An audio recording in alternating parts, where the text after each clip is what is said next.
मठाधीश के पद अगर हाथ से निकल गई तो तू श्री चक्र के सपना में भी हासिल ना कर पाईबा।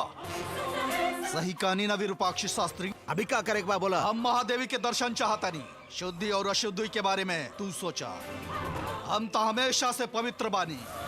पहले दर्शन के व्यवस्था करा, बाकी बात बाद में। जवन दिन तू घर से गईला ओकरा बाद चाचा चाची के ख्याल रखे वाला केहू ना रहे। हमरा याद बा 5-6 साल हम तारा घरे जाके घर के काम करके खाना बना के आवत रही, ऐसे उ लोग के देखभाल करत। अपन माँ बाप खातिर जौन फर्ज हमार रहे, हमरा जगह पर उ फर्ज तू निभइले बाड़ू। हम तारा के जितना भी धन्यवाद देव कम होखी। इनका नाम देव है, ये हमार चाचा के बेटा हवे। खाए खातिर हम ई काम ना करीला।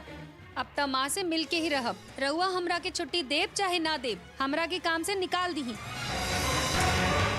एक बार महादेवी के दर्शन हो जाएगा, सामना हो जाएगा। हमारा आधा शक्ति अभी भी बाकी बा। माँ सर्वशक्तिशाली है, राक्षस के वंश के हैं हम।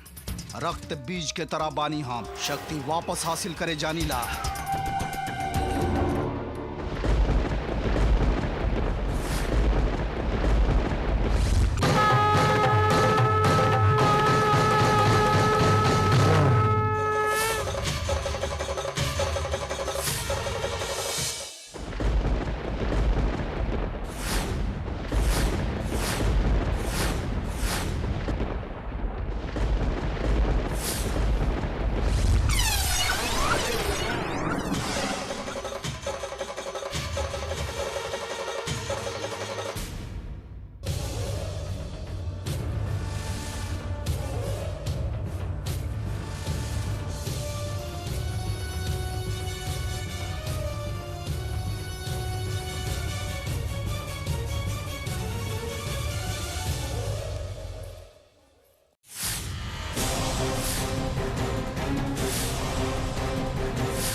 अंत में तारा सामने खड़ा हो गई नी माई। शांत का है बाड़ू? अपन बेटा से दुश्मनी बाका? इतना कीमती बाई श्री चक्र फालतू में यहाँ नष्ट हो रहा बा। होकर शक्ति हासिल करके ओ शक्ति के इस्तेमाल कैल ही हमार जिंदगी के लक्ष्य बा। इहे तहार बेटा के चाह बा। अपन बच्चा के चाह और भक्त सबके मांग पूरा कैल एगो माँ के जिम्मेदारी और फर्ज होखेला। बच्चा अपन चाह पूरा करे खातिर जिद करी, ओकरा के पूरा करे खातिर हजारों रास्ता ढूंढी। तू अपन एह बेटा के आशीर्वाद दे के हिफाजत करा। तू अपन कृपा दृष्टि अपन एह बेटा पर डाल के उद्धार करा माँ। अपन माता के करुणा बनल रहे, एह बेटा के बस इहे इच्छा बा।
हमरा के शक्तिहीन करे के कोशिश कर रहा बड़ू ना। तू देखत रहा हम उस सुंदरी के कैसे अपन नियंत्रण में लेके आवत बानी।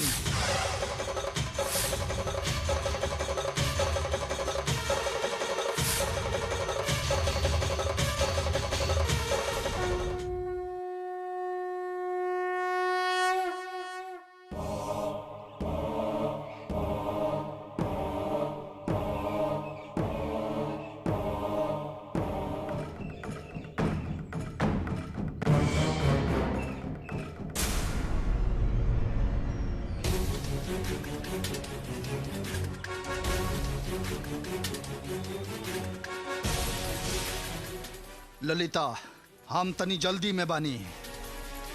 अभी हम बात नहीं कर सकत। कोनो दिन हम खुदे आइब। 1 मिनट रुका देव, हम तारा के कहाँ कहाँ खोजब। तारा के खोजे में बहुत तकलीफ भइल बा, पता बताओ के तब जाके तू मिल रहा। हम अभी बात नहीं कर सकत। हम कोनो और दिन आइब। हम तारा के घरे लाइव कह के घर वाला से वादा कैले बानी। हम चला घरे चला। तू हमार बात समझा। हम अभी तारा साथे नहीं आ सकत। हमरा कोनो जरूरी काम से जाए के बा। हम जल्दी में बानी। हम यही से कह रहल बानी, कोनो और दिन घरे आई। तहके तो हमेशा कुछ न कुछ काम रहबे करेला। आज तू हमनी खातिर अपन सब काम छोड़ के हमार घरे चला। और तू अभी तक ना हमार बेटी से मिलल नहीं खा, वो भी घर पे बिया। हम तार सुंदरी से पहचान कराई भाई।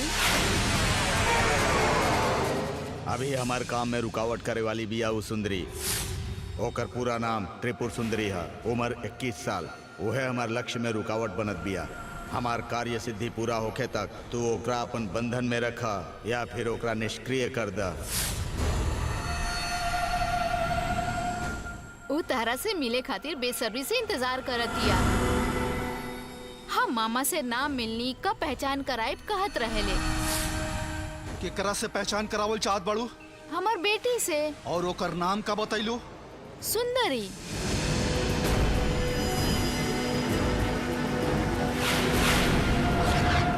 सुंदरी तहार बेटी ही का?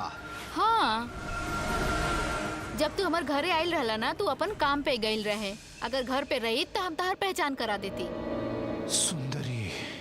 त्रिपुर सुंदरी ओकर पूरा नाम है। उत्सव के समय मंदिर में वो पैदा भइल रहे। ई माँ के देहल वरदान ही है। यही से हमनी के ओकर नाम महादेवी रख देनी। लेकिन घर में सब ओकरा के सुंदरी सुंदरी कह के बुलावेला।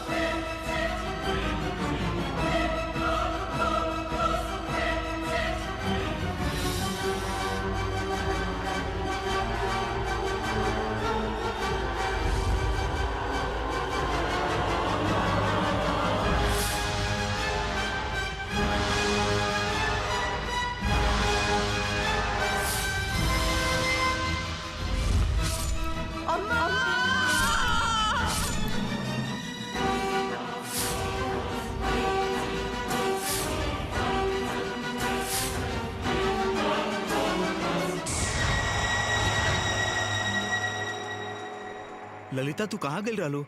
अरे वो हम देव से मिले गए रहनी जी। मिल्लू का? मिलल रही, लेकिन हमरा से बात करे खातिर ओकरा पास समय ही नहीं खे। कोनो जरूरी काम बा, बाद में मिलब कह के वो चल गई। पता ना काहे बड़ा अजीब हरकत करत रहे। जाए दे ललिता, वो घरे आई तो बात कर ले जाई। लेकिन तू ओकरा से मिल के बात कैलू, ओकरा बाद विचित्र बात करेला कह के दुखी मत होकर। समझ गेलू? अरे ना जी, वो कोनो साधारण आदमी ना हा। ओकरा पास कोनो शक्ति बा। रउआ नहीं जानत, वो और पिताजी के जैसन ही बा। मतलब? हाँ जी, वो और पिताजी के जैसन बा। भगवान के ढूंढल, भगवान से मिलल, उनसे बात करे के बा। ये सब करे खातिर तपस्या करे के पड़ी। यही से बचपन से बिना बतैले घर से भाग गए रहे। जंगल, नदी, पहाड़, हिमालय सब जगह होके आयल बाऊ। और हाँ, ऊ ना बहुते तपस्या कैले बा जी। पिताजी माँ के आराधना करावे वाला बाड़े। वो ऐसा ही कहत रहे। यही से त उस सुंदरी के बारे में कोनो हल निकाल सकेला। और यह सब बात के बारे में सोच के हम ओकरा से मिले खातिर गइल रहनी जी। ई बात सब कह के हम ओकरा के आपन घरे लावे के कोशिश कैले रही। लेकिन आज उ ना आ सकी कह के हमरा पे गुस्सा कैले से और हमके डांट के चल गइल जी। सुंदरी के मौत केहू नहीं के रोक सकत। ई बात दीक्षित जी पहले ही बता देले बड़े। चंडी माता से सवाल कैले तो बार बार माता यह जवाब देत बड़े। कालो दीक्षित जी यह कहले रहले। हम समझ गए नी, फिर भी एगो छोटा सा आस बाजी। हम माँ है ना, वो भगवान के मदद से ही अपन बेटी के बचाए इहे चाहतनी। ना ललिता, अब हमनी के सुंदरी के कोनो इंसान नहीं बचा सकत। अगर ओकरा के माता त्रिपुर सुंदरी ही कृपा करके जिंदा रखे तो बच जाई, लेकिन वो असंभव लग रहल बा। अब शगुन वाला बात मत करी। श्री चक्र के उद्भव होत समय ओकरा बचावे खातिर ही हमनी के सुंदरी पैदा भइल बिया।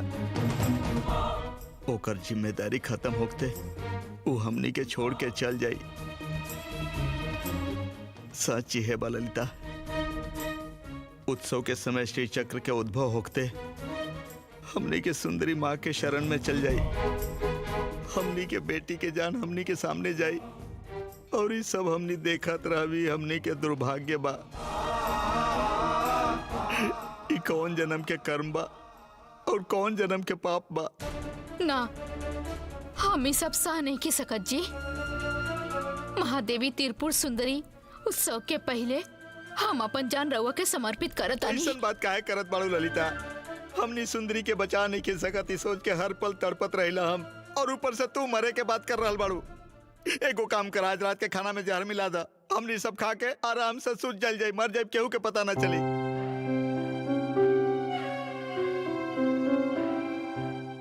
रोला ललिता, मन भर के रोला, आंसू खत्म होके तक रोला। तू अपन दिल के पत्थर बना ला। हमने पास और कोनो रास्ता नहीं खे। पता ना और का देखे के बा और का भुगते के बा, कौन कौन चीज के गवाही देवे के बा। ना चल जाई, न चावे वाले वो माता ही बाड़ी ना।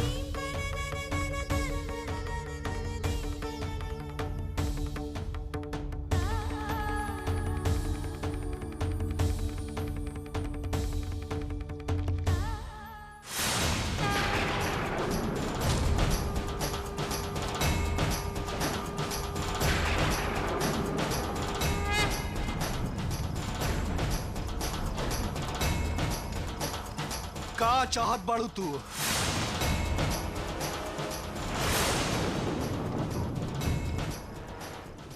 तू काहे हमरा के तंग कर रहल बाड़ू? हमार जिंदगी के एक के मकसद बा, ओ श्री चक्र।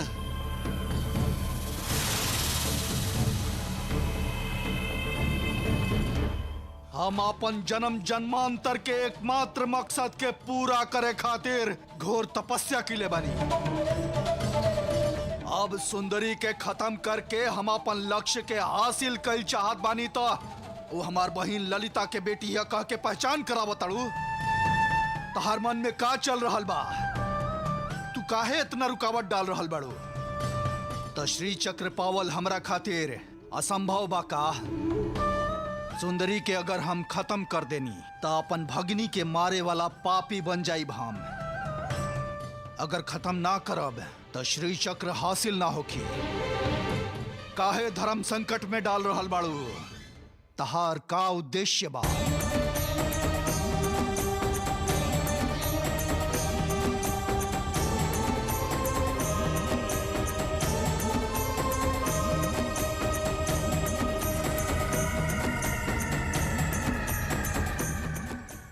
सुनीता, तू ही बतावा, तोहार जीजाजी बदल गेल बड़े ना? दीदी रउआ बात से ही लागता कि जीजाजी जिंदगी से नफरत करे लगले। लेकिन हम ऐसा ना होके देब। हम कुछो समझावत तनी ना, वो माने खातिर तैयारे नहीं खन। हमरा के समझावत तनी कि दिल पे पत्थर रखला। अरे हम सुंदरी के माँ हैं, हम अपन बेटी के शादी कराए चाहतनी। वो अपन पति के साथे खुशी से जिए, हम ही देखे चाहतनी बस। बाकी ये सब देखे के हमार भाग्य में नहीं खे। दीदी, अगर जीजाजी भरोसा छोड़ दिए तो बताई हमने का करब? जीजाजी के ऐसा ना होके देब। हमने के उनकर हिम्मत बढ़ावे के चाही। देव हमने के कोनो मदद कर सकेला, ये सोच के हम ओके खोजे गई रहनी। दीदी, देव भैया 14 साल की उम्र में घर से भाग गए रहलन और अब अचानक गांव में आयल बाड़े। ओकरा बाद तहरा के मंदिर के सामने दिखाई देले। दीदी, उ तहरा के पहचान ले ले त उनका से बहुत बड़का मदद मिली रहुआ ही सोचता निका। लागत महादेवी उनके भेजले बाड़ी, अथवा उनका रूप में महादेवी होखी हैं। सुनीता तहार बात सुन के हमरो ना ऐसा नहीं लागता। देव भैया के द्वारा सुंदरी के जान बचावल ही महादेवी माँ के संकल्प होखी। तहार ई बात सच होके ऐसे माँ से विनती करब सुनीता। देव भैया कब आवे के कहले हैं हम नहीं जाना सुनीता। वो दिन बहुत जल्दी में रहलन, हमरा से बात करे के समय भी ना रहे। वो कहाँ रुकल बड़न? चला हमने चल के बात करल जाओ। चला वो कहाँ रुकल बा हम नहीं जानत। रउआ नहीं जानत? हाँ, वो बात करे के हालत में ना रहे सुनीता, बहुत अजीब हरकत करत रहे।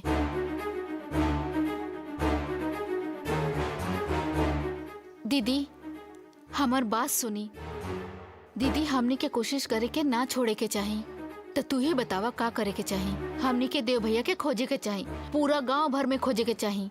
वो जरूर कहीं ना कहीं मिली है।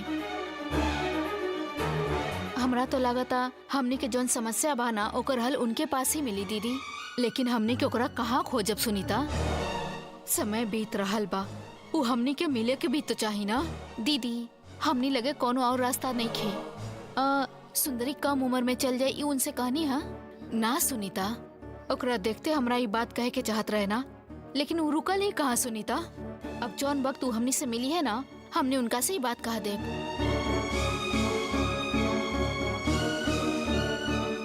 कल के तोहार दिमाग खराब हो गइल बा का भइल? हमरा पास काहे भेजला? हम का कहे खातिर भेजनी? सुंदरी के नहीं मिटा सकत कह के भेजले रहला ना। हाँ काहे? तू वही खातिर आइल बड़ा यहाँ। श्री चक्र हमनी के हाथ से निकल जाई। अबे हमरा के छोड़ दो। का भइल? कौन समस्या बा? तू ऐसे काहे करत बड़ा हमरा बतावा। सब सही सही हो जाई। तू सुंदरी के मिटा देबा तो हमार हाथ में श्री चक्र आ जाई। तू रास्ता काहे भटक रहल बड़ा? सुंदरी के हम कोनो नुकसान नहीं पहुंचा सका। ऐसन काहे? रहम काहे कर रहल बड़ा? काहे प्यार आ रहल बा? सुंदरी हमार बेटी के बराबर बिया।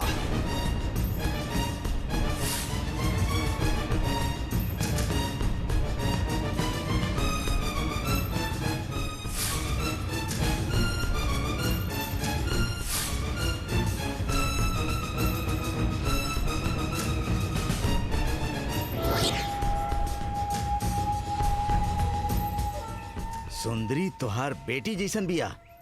ये अचानक बिना जान पहचान के संबंध कहां से आ गए? ललिता हमार बड़का चचा की बेटी है। अगर हम उनका साथे रहती तो हमार गोदी में खेल के बड़ भइल होखी तू सुंदरी। अभी हम ओकर एक तरह से बाप के समान बानी। एगो बाप के अपन बेटी के मारल उचित बा का? ये काम तोहरा से ना होके त कदम मान ले। बिना मतलब के संबंध मत बताओ हमरा के। हम कैसे समझाइब तो समझबा। आखिरी वक्त में माँ बाप की सेवा करे वाला बेटा ना रहनी हम बचपन में कम उम्र में साधना और सिद्धि हासिल करे खातिर घर छोड़ के भाग गई रही। ओ वक्त हमार माँ बाप के ख्याल रखले रही। हमार बड़ बहिन ललिता।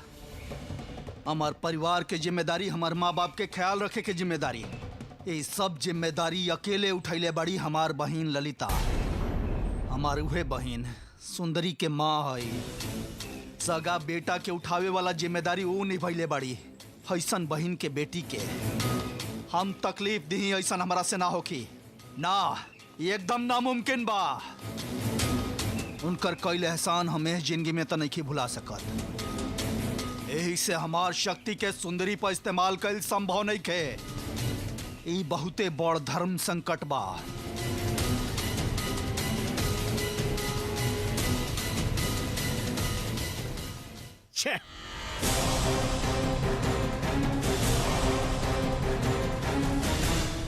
ये सब का हमा? ये कैसन परीक्षा बा? एगो रास्ता देखा के ओकरा बंद काहे कर देवे नी? हमार हाथ में आवे वाला श्री चक्र में रउआ रुकावट काहे डाल रहल बानी? एकर मतलब हमार इतना साल से कईल गईल पूजा अर्चना सब व्यर्थ चल गईल। सब व्यर्थ चल गई माँ, व्यर्थ चल गई।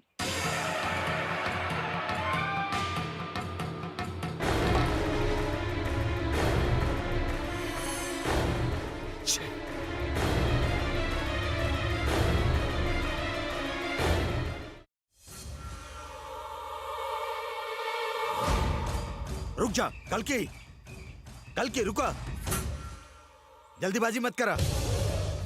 ये गांव से निकले के बाद छोड़ दा। बस 2 दिन तक यहाँ रहा, सब ठीक हो जाए। श्री चक्र के अलावा कोनो बात मत सोचा। ना, हमरा से ना होके। हम अपन बेटी के हत्या कर सकी ऐसा वामाचारी ना है। हम ही ना करब। हम तोरा ना जाए देव। तोहरा से मिले खातिर हम बहुत मेहनत के ले बानी। खाइल पियल नींद सब कुछ छोड़ के तोरा ढूंढे गइल रहनी। तू वादा के ले रहला। पहले हम मान गइल रही, लेकिन अब मना कर रहल बानी। अपन फैसला कभी भी बदले के हमरा पूरा हक बा, लेकिन सवाल करे के हक केहू के नहीं खे। सुन, हम तोरा सोना चांदी हीरा मोती सब दौलत दे दे। बोला का चाही तोरा के, लेकिन श्री चक्र हासिल करे में मदद करे से तू मना मत करा। हम तोरा आगे हाथ जोड़त बानी। अरे तू का, तार पिताजी भी कहिए तना करब, श्री हरि और ब्रह्मा जी भी कहिए तबो न करब। तहार मदद कईल संभव नहीं खे। सोना चांदी और हीरा अपना माथे चढ़ावा। अरे जा जा जा, तू चल जीबा तब हम श्री चक्र हासिल करके रहब। तू हमरा साथे रहब त तोरो ओकर फल मिली, समझ ला। जौन तोहरा मिले वाला रहे तू ओकरा के खो रहल बाड़ा, बाद में तू पछताइबा। हम तहार साथ देवे के चक्कर में अपन शक्ति खो रहल बानी। इस शक्ति पावे खातिर हमरा जिंदगी भर तपस्या करे पड़ल। ये हमरा से ना होखी। खोए खातिर और का बाचल बा? तारा अपन शक्ति पर बहुत भरोसा बना। तू श्री चक्र के पा लेबा कहेला, पा के दिखावा। तू हमरा आगे आके मदद के भीख काहे मांग रहल बड़ा? पाला।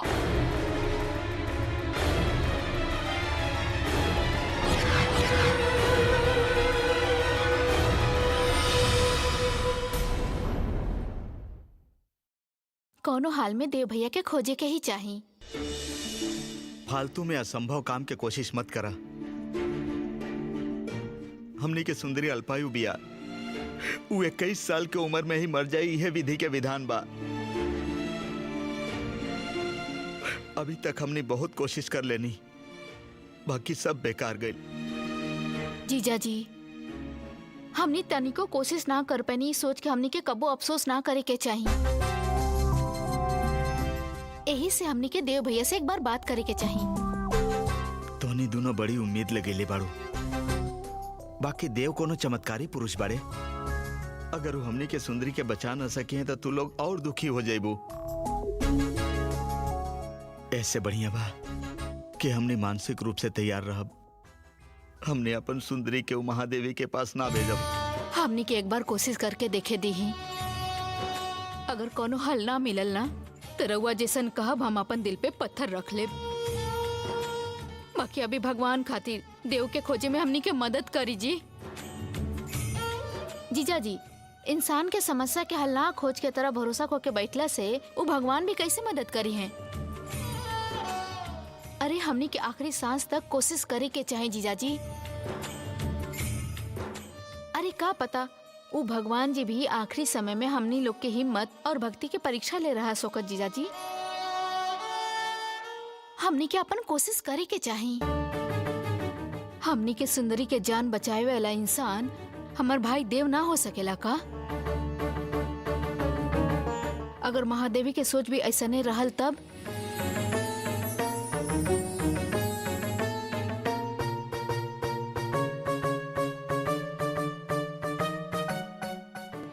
ललिता दीदी,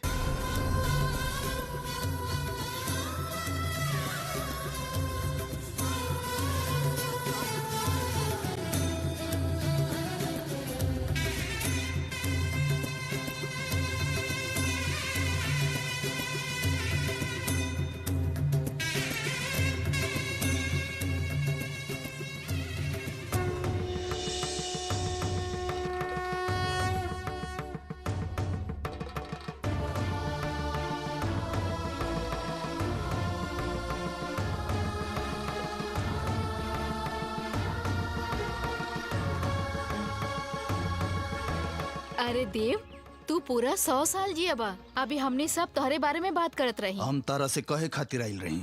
हम ही गांव छोड़ के जाता नहीं।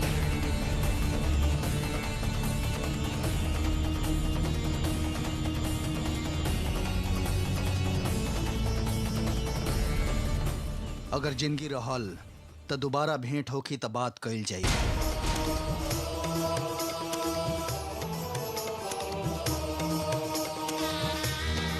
जौन एहसान कैले बाड़ू वो हम कभी नहीं के भुला सकत। मरे से पहले तहर एहसान चुकाई दीदी।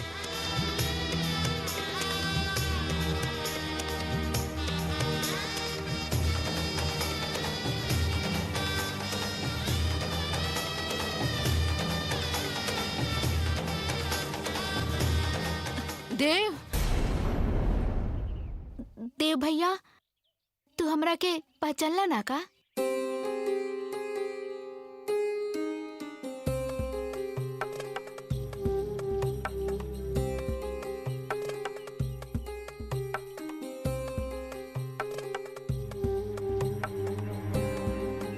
सुनीता,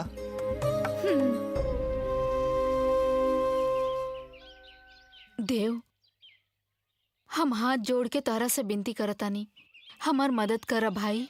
कैसन मदद? हमार सुंदरी के तू ही बचा सकतारा। सुंदरी के? ओकरा का भइल? हमार सुंदरी कम उम्र में मर जाई, ये ओकर कुंडली देख के एगो आदमी कहले रहले। हम पहले भरोसा ना कैनी, लेकिन चांडेश्वरी माँ से सवाल कैला पर वो कहली सुंदरी के 21 साल के उम्र में मौत हो जाए, ये बात पक्का बा। ठीक उत्सव के समय ही हमार सुंदरी के जन्मदिन है, लेकिन चांडेश्वरी माँ कहली कि ओही दिन ओकर मौत पक्का बा।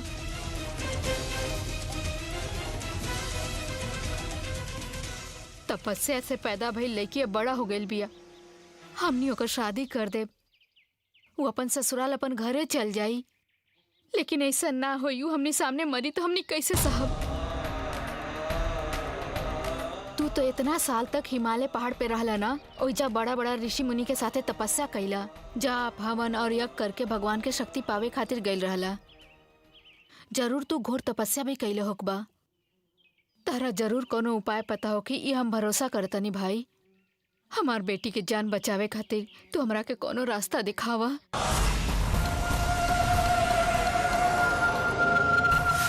सुना, जौन काम तोराम देले बानी उ काम पूरा ना करबा तब तक हम श्री चक्र नहीं पा सकत, हम ओकर इंतजाम भी नहीं कर सकत। बतावा, तू सुंदरी के खत्म करे के इंतजाम कैला या फिर कुछ नहीं कैले? देखत रहो ओ सुंदरी के हम कैसे खत्म कर रहल बानी। काहे खातिर हम यहाँ आइल बानी? देव, कभी ना कभी तू हमारे एहसान चुकेबा कहत रहला ना। आज हम तारा से मांगत आनी, तू कसहू करके हमार बेटी सुंदरी के जान बचाला, तब जाके तार एहसान पूरा होखी। हमार बेटी के जान बचेबा, ऐसा हमरा से वादा करा।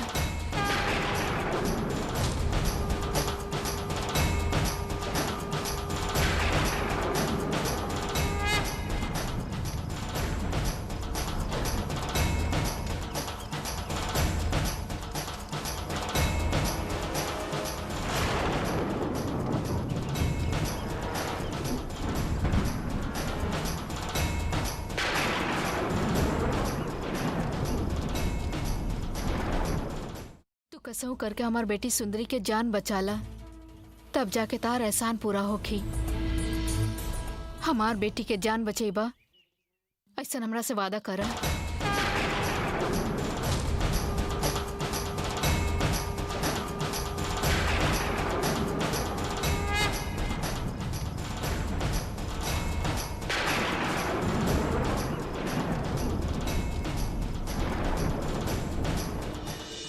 घर से निकलना के बाद चाचा चाची के ख्याल रखे वाला केहू भी ना रहे भाई। हमार जानकारी में हम 5 साल तक घर के काम खाना पीना करके उनका ख्याल रखत रहनी, अच्छा से ख्याल रखत रहनी। आखिरी वक्त में 1 महीना ओइजा रह के हम उनकर ध्यान रखले रही। वो बहुत थक गइल रहलन। अपन आखिरी वक्त में वो तोहरे के याद करत रहलन।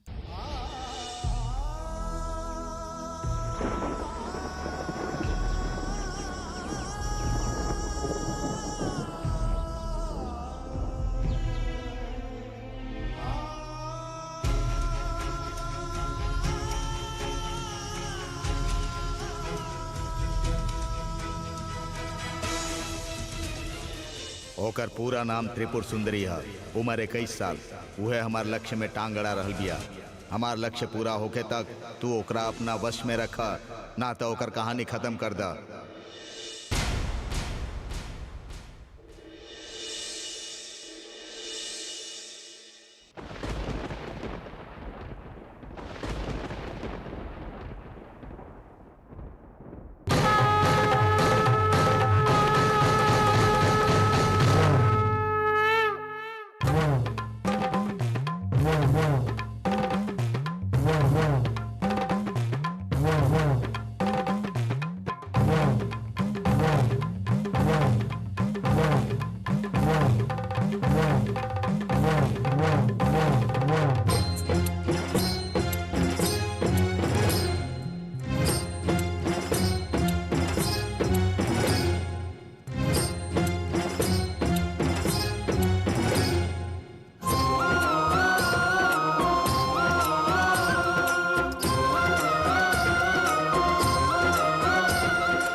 हम एहसान चुकाइब।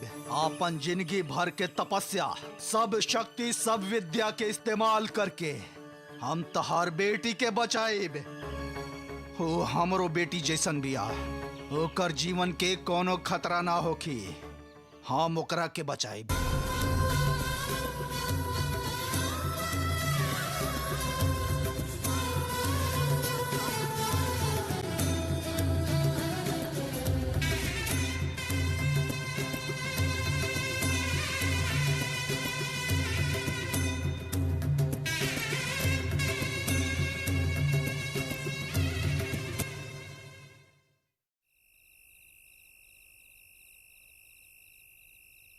ऊ महादेवी के मंगल आरती उतारी तो रउआ के ऊ बचाई हैं, लेकिन रउआ उनकरा हरावे खातिर निकल बानी, उहो शमशान घाट के तांत्रिक के लेके। त रउआ खुश रहब का? ओ काल रुद्र कल की के बार हुआ जानत बानी का?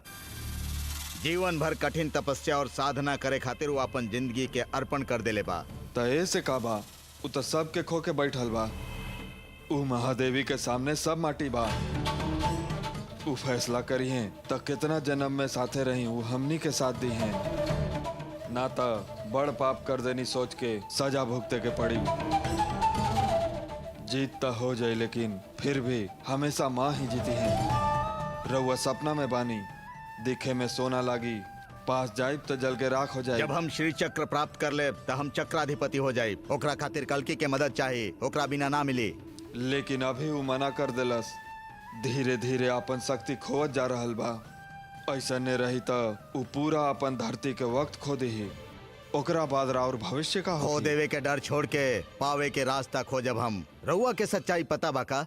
रउआ चक्रपुरी के इतिहास पढ़ले बानी ना? हम जौन पढ़िला ऊ हमार दिमाग में रहेला।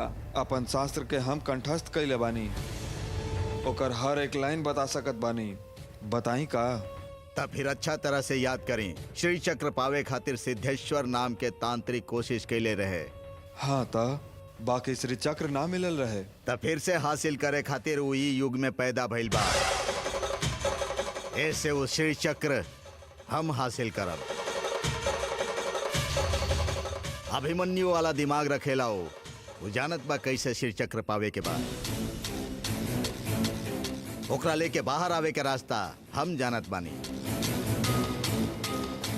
श्री चक्र पावे के रास्ता वो हमरा बताई। श्री चक्र हम हासिल करब। मतलब? हाँ दीक्षित जी, ओ सिद्धेश्वर ही आज के काल रुद्र कल की है।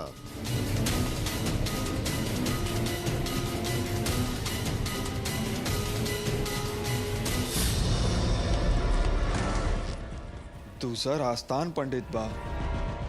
ई एगो आस्थान पंडित रहन, तबो मंत्र तंत्र विद्या वामाचार्य विद्या सीखले रहन। ई तांत्रिक भी बनल रहन।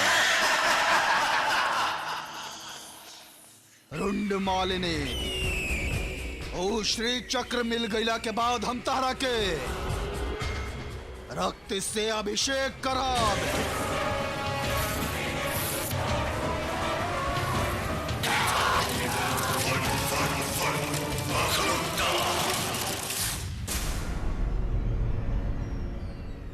लेकिन ये सब कैसे सब होगी? संभव बा दीक्षित जी, सब संभव बा। संभव शब्द हमार कुंडली में नहीं खे लिखल। लेकिन ऊ महादेवी एगो और गांठ बांध देले बाड़ी। सुंदरी के माँ ललिता कल्की के बहिन बाड़ी, रउआ पता बा? ओकर चाचा के नतनी हिया। अगर ऊ काम न कैलस तब? इहे समस्या हमरो लग रहल बा।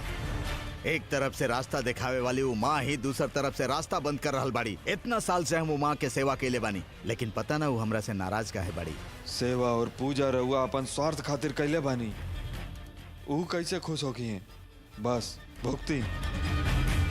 बुरा लोग में फंस जाए ऊ कोनो हथियार न ह, ऊ धर्म चक्र ह।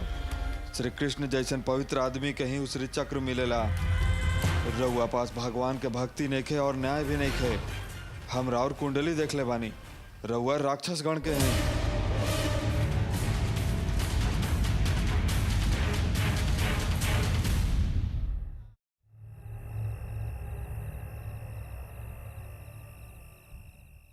वो कितनो तपस्या कैले होखस, लेकिन मौत के केहू कैसे रोक सकत बा माँ? कुंडली में लिखल बाई बात। हमनी के सुंदरी उत्सव में पैदा भइल बड़ी और उत्सव में ही मरी हैं। वो कुंडली के इंसान बदल सकत बा का माँ?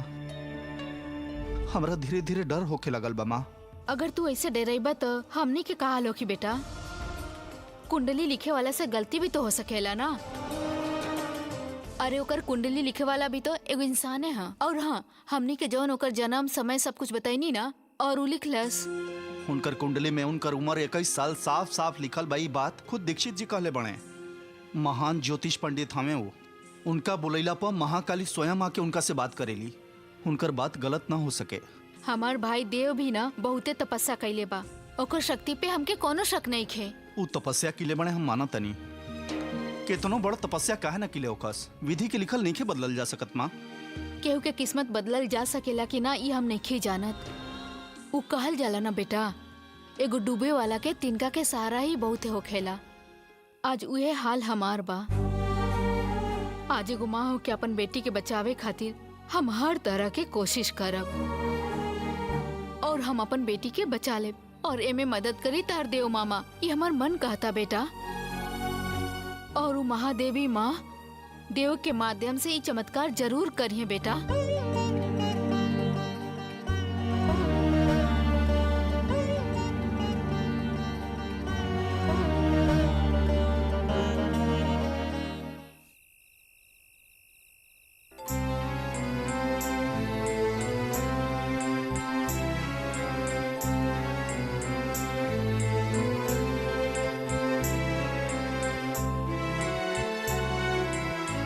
लगातार राउर मन बेहाल बा। अगर राउर ही हाल बा तो हमार का होगी? सब रिश्ता नाता तोड़ के जंगल में जाके तपस्या करब कह के घर छोड़ के निकलल रही, लेकिन उहे रिश्ता नाता पीछा कर रहल बा। माँ बाप, पति पत्नी, भाई बहन, ऐसन सब रिश्ता नाता ना रहे के चाहिए। ऐसन कुछ रही तो तू हमरा शिष्य न बनवा कह के हमरा से वादा ले रही। लेकिन अब रउआ। हम गलती कैनी। हमरा कोनो रिश्ता और बंधन के जरूरत नहीं खे, लेकिन हमरा के पैदा करे वाला हमार माँ बाप के देखभाल कईल हमार कर्तव्य रहे। तब रउआ का रिश्ता और बंधन से दब रहल बानी। जौन फर्ज और जिम्मेदारी हमरा निभावे के रहे हमार दीदी निभैली। अपन माँ बाप के बेटा होके हमार फर्ज और जिम्मेदारी वो निभैले बाड़ी। हम उनकर एहसान नहीं भुला सकत। तो ई सब राउर मन में रख के उनकर बेटी सुंदरी के बचाई का? बचावल। हम सुंदरी के बांधे के शक्ति भी खो चुकल बानी। हमार सब शक्ति माई छीन लेली। ओ मटका देखा, अब ओमे कितना पानी शेष रह गइल बा।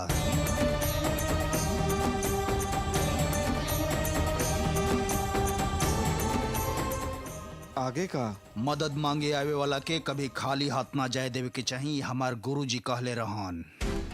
हमार पिताजी के सेवा करके हमार दीदी के कर्जा पहले ही से हमारा पर चढ़ल बा। वो अपना घरे ले जाके जबरदस्ती हमरा के खाना खिला देली। एक एहसान और हमरा पर चढ़ गिल बा। हमरा कोनो हाल में उनकर मदद करही के पड़ी। कोनो चीज मांगे वाला के देवे के शक्ति रहुआ के पास रहे। अब जैसे केहू बांध दे ले बा, आगे का करब? हमरा अपन दीदी ललिता के कर्जा चुका वहीं के पड़ी, अपन शक्ति वापस हासिल करे के पड़ी, ना तो हम कुछ नहीं कर सकते और हम अपन दीदी के बेटी सुंदरी के भी नहीं बचा सकते। ऐसे हम एगो महापूजा कराब, तैयारी करा। महापूजा? हाँ, महापूजा। सब कुछ के इंतजाम करा।